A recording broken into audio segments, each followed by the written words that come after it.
Vectores.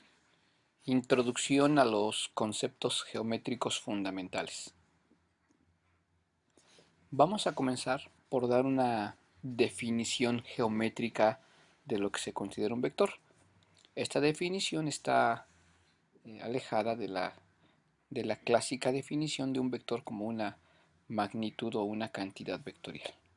Geométricamente, y para hacer más accesible la definición, hablaremos del plano cartesiano o bien de un simple plano. Vamos a decir que un vector es un segmento de recta dirigido, el cual está delimitado por dos puntos, siendo uno de ellos el punto inicial o también el origen del vector y el otro el punto final o bien el extremo del vector. Entonces tenemos en el dibujo una recta. Si un vector es un segmento de esta recta, tiene que estar delimitado por dos puntos. En este caso les llamaremos A y B. Pero además, si es un segmento de recta que está dirigido, un punto tiene que corresponder al origen y el otro punto al extremo.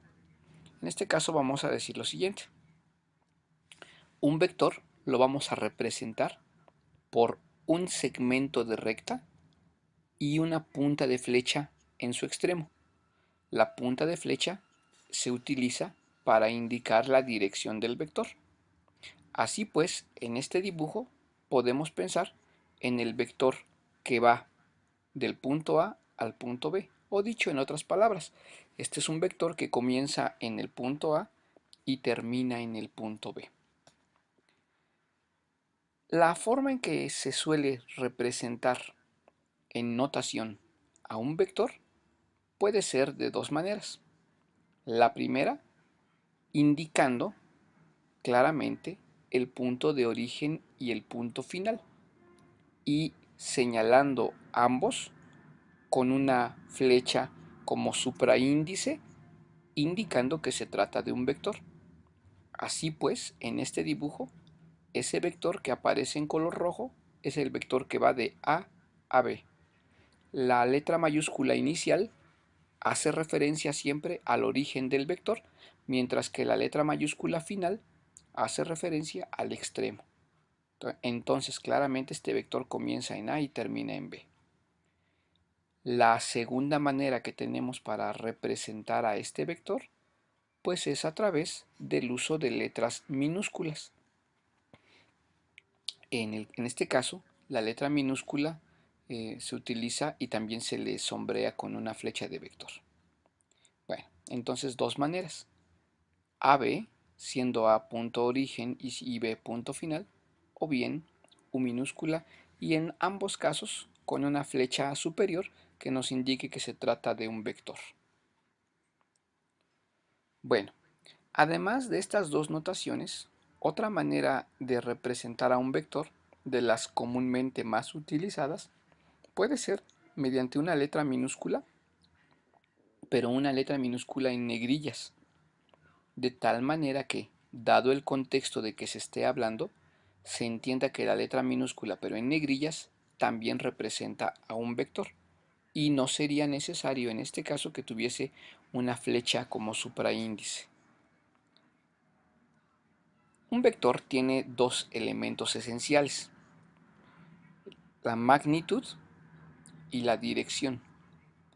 Cuando nos referimos a la magnitud, estamos hablando de la medida de su longitud o, desde un punto de vista geométrico, de la distancia que separa a sus dos puntos origen y extremo.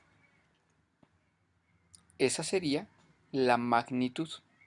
Por tanto, entre más largo o grande es el segmento de recta, se entendería que la magnitud del vector es mayor.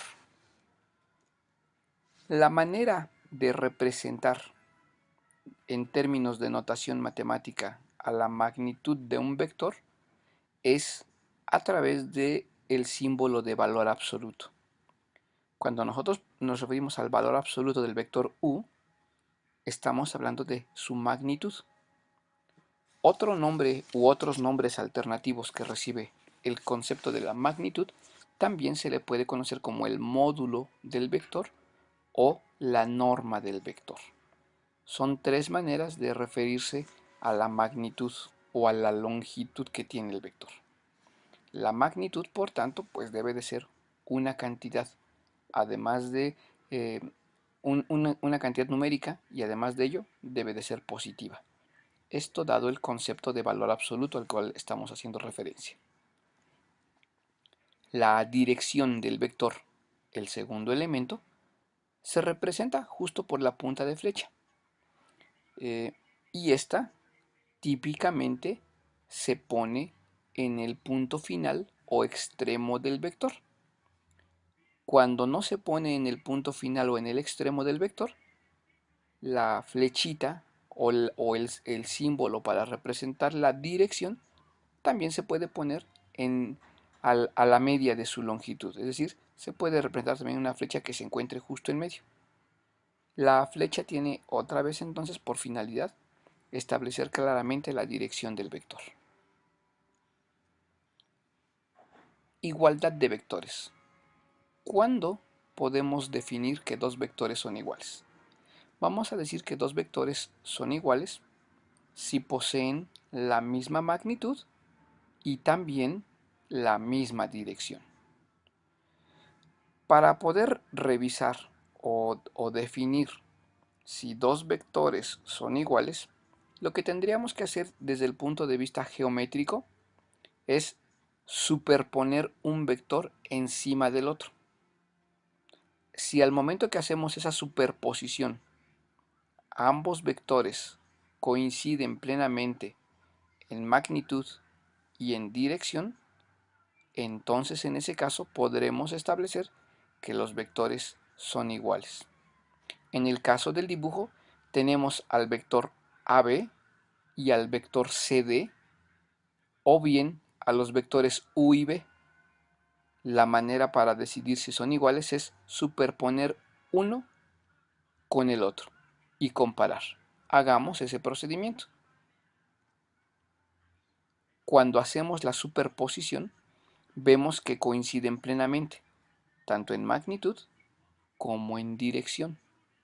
En este caso, entonces, lo que podemos decir es que el vector U es exactamente igual al vector B.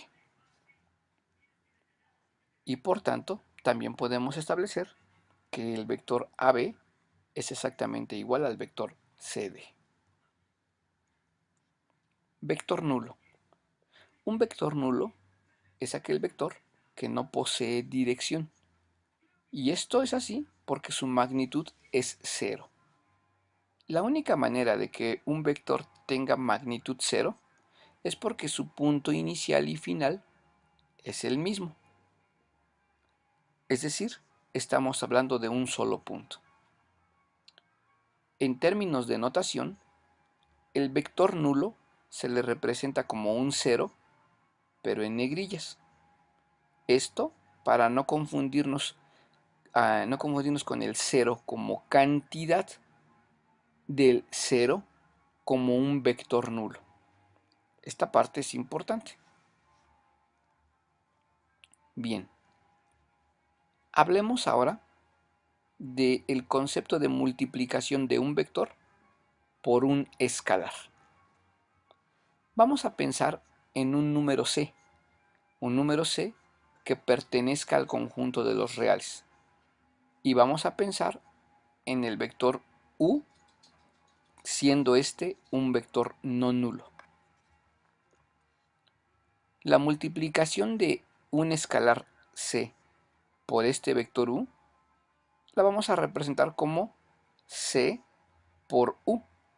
Claramente se distingue que C es un escalar mientras que U es un vector. Es importante el uso y manejo de la notación. Ahora bien, si el valor de C es mayor que 1, la multiplicación o producto C por U va a implicar que el vector U se va a estirar manteniendo su dirección y sentido.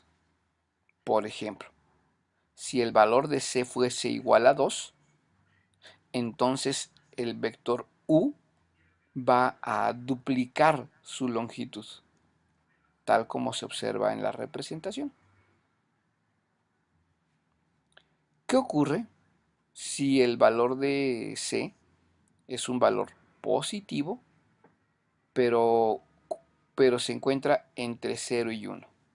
Es decir, no es más grande que 1 ni es menor que 0. Pues la multiplicación de c por u va a implicar que el vector u va a observar un estrechamiento, un encogimiento, respetando la misma dirección.